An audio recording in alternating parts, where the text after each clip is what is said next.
अस्सलाम वालेकुम जी। आज हम बात करेंगे फ्यूचर परफेक्ट टेंस की। ठीक है, हम लोगों ने प्रेजेंट की भी पूरे की बात कर लिया है, पास्ट की भी कर ली हुई है, अब हम फ्यूचर की भी कर ली हुई है हमने बात। हमने फ्यूचर इंडेफिनिट, फ्यूचर कॉन्टिन्यूस जो है वो कंप्लीट कर लिया है, और उसके बाद जो पीछे 8 टेंसेस हैं, प्रेजेंट के 4 एंड पास्ट के 4, वो भी कंप्लीट कर लिए। अगर आप मेरी वीडियोस को देखना चाहते हैं, मेरी बाकी वीडियोस को देखना चाहते हैं, तो आप मेरे चैनल को ज़रूर विज़िट करें। उसमें ऑल टेंसेस जो है ना वो एक्सप्लेन किए हुए हैं मैंने। ठीक है, तो अब हम अगर फ्यूचर परफेक्ट टेंस की बात करते हैं, तो फ्यूचर परफेक्ट टेंस की उर्दू में जो पहचान है, मैंने सबकी पहचान, सब कुछ उसके स्ट्रक्चर्स वगैरह सबको एक्सप्लेन किया। आप मेरी दूसरी वीडियोस भी देख सकते हैं। ठीक है, उसमें सारा प्रेजेंट पास्ट टेंस जो है ना वो एक्सप्लेन किया गया है।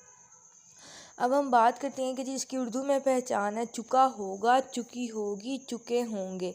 ठीक है, इसकी उर्दू में पहचान ये है कि उर्दू फ़िक़रात के आखिर में जैसे वो खाना खा चुका होगा, वो सो चुका होगा।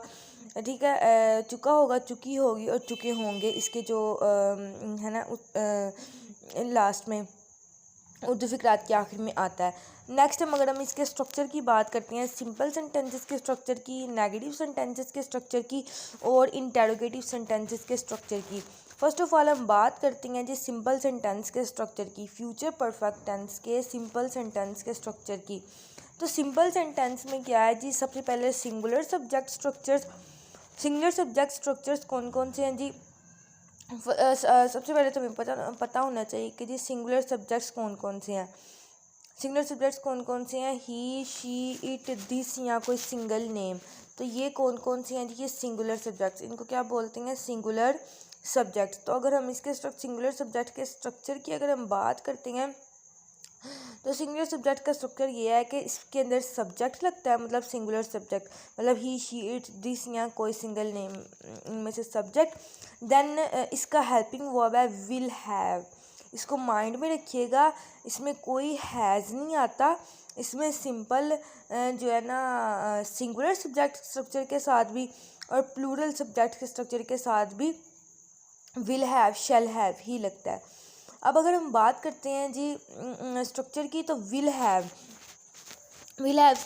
इसका जो हेल्पिंग वर्ब है वो है विल हैव। देन इसमें ज़रा माइंड में रखिएगा, देखें प्रेजेंट परफेक्ट टेंस में भी हमने वर्ब के साथ थर्ड फॉर्म लगाई थी, पास्ट परफेक्ट टेंस में भी हमने वर्ब के साथ थर्ड फॉर्म लगाई थी।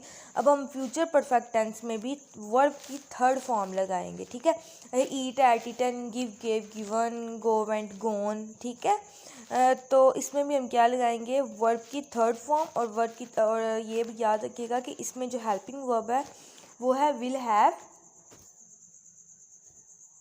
देन हम वर्ब की थर्ड फॉर्म जो है वर्ब की थर्ड फॉर्म लगाएंगे। देन हम लोग लगाएंगे ऑब्जेक्ट। अगर हम इसकी एग्जांपल की बात करते हैं, तो इसकी एग्जांपल है जी हम मकान तब्दील कर चुके होंगे। मतलब देखें, हम मकान तब्दील कर चुके होंगे। मैंने आपको पहले भी बताया कि इसकी उर्दू में पहचान है चुका होगा, चुकी होगी और चुके होंगे।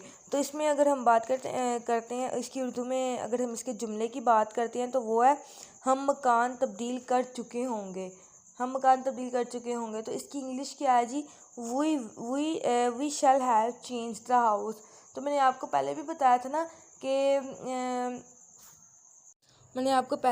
था ना कि जैसे हम लोग लगाते हैं, जैसे जिस पे जिन चीज़ों पे, जिन जुमलों पे ज़ोर लग रहा हो कि वो ऐसा करेगा ही करेगा, तो इसमें जैसे हम मकान तब्दील कर चुके होंगे, तो we shall have change the house, इसमें कंडीशंस आती हैं। मैंने आपको पहले भी बताया था कि फ्यूचर में तो मैं सारे में एक्सप्लेन करती आई हूँ कि जी जो जिन पे ज़ोर दिया जाए उनके साथ शैल लगता है, और जिन सेंटेंसेस पे ज़ोर नहीं दिया जा रहा होता, वो सिंपल एक सेंटेंस होता है, तो उसके साथ हम विल लगाते हैं। अब अगर हम इसके प्लूरल सब्जेक्ट के स्ट्रक्चर की बात करते हैं, तो प्लूरल सब्जेक्ट स्ट्रक्चर क्या है? सबसे पहले तो हमें पता होना चाहिए ना कि प्लूरल सब्जेक्ट्स होते कौन कौन से हैं। तो प्लूरल सब्जेक्ट्स होते हैं आई, वी, दे, यू। ठीक है, तो अगर हम इसके स्ट्रक्चर की बात करते हैं, तो स्ट्रक्चर में सबसे पहले सब्जेक्ट मीन्स प्लूरल सब्जेक्ट, मतलब आई, वी, दे, यू में से कोई भी। देन हम लगाएंगे विल हैव। देन वर्ब की थर्ड फॉर्म के साथ फिर हम लगाएंगे ऑब्जेक्ट।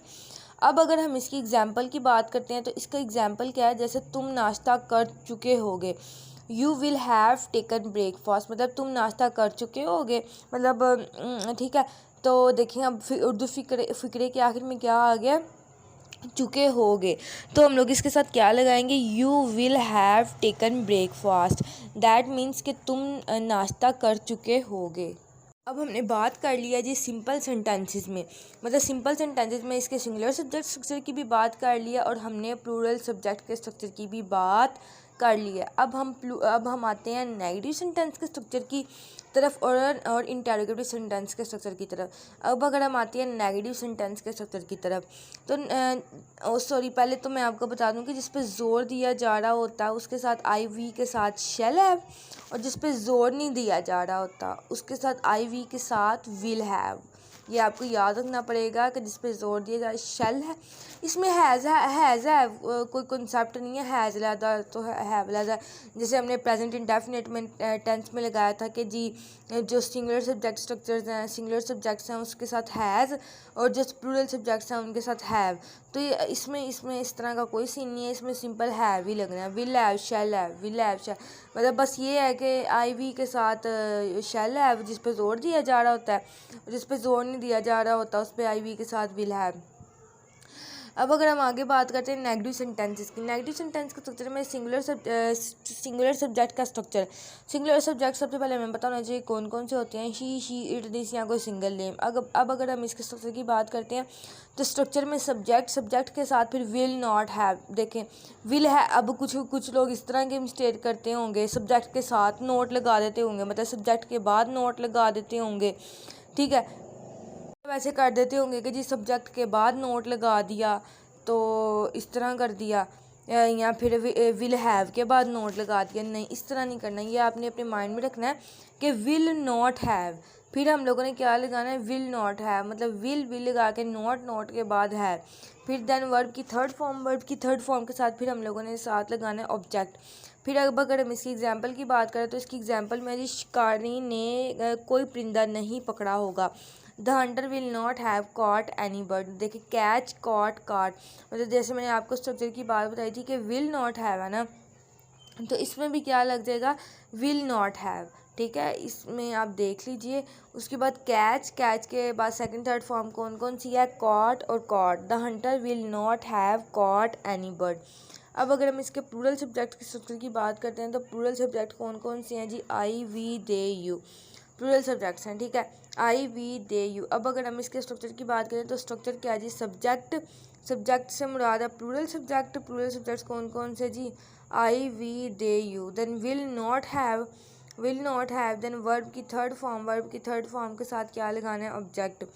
वर्ब की थर्ड फॉर्म इसमें भी मतलब कि नेगेटिव में भी वर्ब की थर्ड फॉर्म, इंटरोगेटिव में भी वर्ब की थर्ड फॉर्म, और सिंपल सेंटेंसेस में भी वर्ब की थर्ड फॉर्म। इसको माइंड में रखिएगा कि वर्ब की हमेशा कौन सी फॉर्म लगेगी, third form.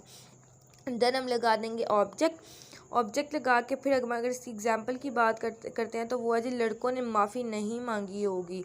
The boys will not have bagged for pardon, ठीक है, लड़कों ने माफ़ी नहीं, the boys will not have, ठीक है। तो मतलब ये इसका सेंटेंस हो गया, the boys will not have bagged for pardon.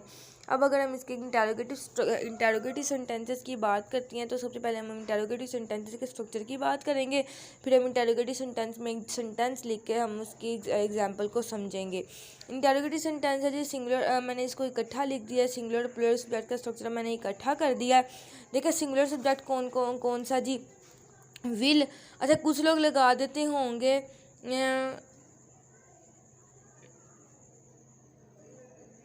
अब अगर हम बात करें इंटरोगेटिव सेंटेंसेस की तो इंटरोगेटिव सेंटेंसेस के स्ट्रक्चर में सिंगुलर, मैंने इसका जो है वो एक साथ में लिख दिया कि सिंगुलर प्लूरल सब्जेक्ट के स्ट्रक्चर। सिंगुलर प्लूरल सब्जेक्ट मतलब कि सबसे पहले हम लोग लगाएंगे विल, फिर सब्जेक्ट, फिर हैव, देन वर्ब की थर्ड फॉर्म, देन हम लगाएंगे ऑब्जेक्ट। विल के साथ सब्जेक्ट कौन सा, ही शी इट दिस, या कोई सिंगल नेम या कोई वो प्लूरल सब्जेक्ट का स्ट्रक्चर आ जाता है ना, वो लगाएंगे। ठीक, देन हम लगाएंगे हैव, देन हम वर्ब की थर्ड फॉर्म के साथ क्या लगाएंगे, ऑब्जेक्ट। अब अगर हम इसको एग्जाम्पल से समझे तो एग्जाम्पल ये है कि क्या वो जुए में सब कुछ हार चुका होगा। Will he have lost everything in gambling कहते हैं जुए को, तो will he have lost everything ठीक है। विल लगेगा जो है वो इसका हेल्पिंग वर्ब, देन हम लगाएंगे सब्जेक्ट, देन हम लगाएंगे हैव, देन हम लगाएंगे वर्ब की थर्ड फॉर्म, ठीक है। फिर हम लगाएंगे उसके बाद लॉस्ट एवरीथिंग इन गैदरिंग, फिर हम लगाएंगे ऑब्जेक्ट, ठीक है। तो यहाँ पे हमारा ये सेंटेंस टेंस जो है वो ख़त्म होता है। अब ये टेंस प्रेजेंट परफेक्ट टेंस है ये वाला, और इसके बाद प्रेजेंट परफेक्ट सॉरी ये फ्यूचर परफेक्ट टेंस है। और अब मैं वीडियो बनाऊंगी फ्यूचर परफेक्ट कॉन्टिन्यूस टेंस की। फिर हम जो हमने डिसाइड किए थे 12 टेंसेस, तो वो हमारे वो 12 टेंसेस जो है ना वो कंप्लीट होंगे कल इंशाल्लाह ताला ज़रूर हम कल वो कंप्लीट हो जाएंगे। तो फिर आप वो भी वीडियो देख लीजिएगा। और बाकी इसके बाद हम पैसिव वॉइस स्टार्ट करेंगे, पैसिव वॉइस के बाद हम डायरेक्ट इनडायरेक्ट स्टार्ट करेंगे। और बाकी CSS की जो तैयारी है वो तो साथ साथ चलती जा रही है। और इंशाल्लाह ताला आगे अभी तो मैं एक्सप्लेन कर रही हूँ ना, मतलब कि इनिशियल एक्सप्लेन कर रही हूँ टेस्ट के बारे में ये वो, तो बाद में मैं आपको ना जो इनिशियल टेस्ट होता है ना स्क्रीन टेस्ट, अभी तो मैं उसके बारे में एक्सप्लेन करूँगी। देन बाद में कोर्सेज़ के बारे में भी मैं आपको इंशाल्लाह ताला जब वो एक्सप्लेन करूँगी ज़रूर ब्रीफली एक्सप्लेन करूँगी। बाकी आप मेरे साथ रहिएगा। अल्लाह हाफ़िज़।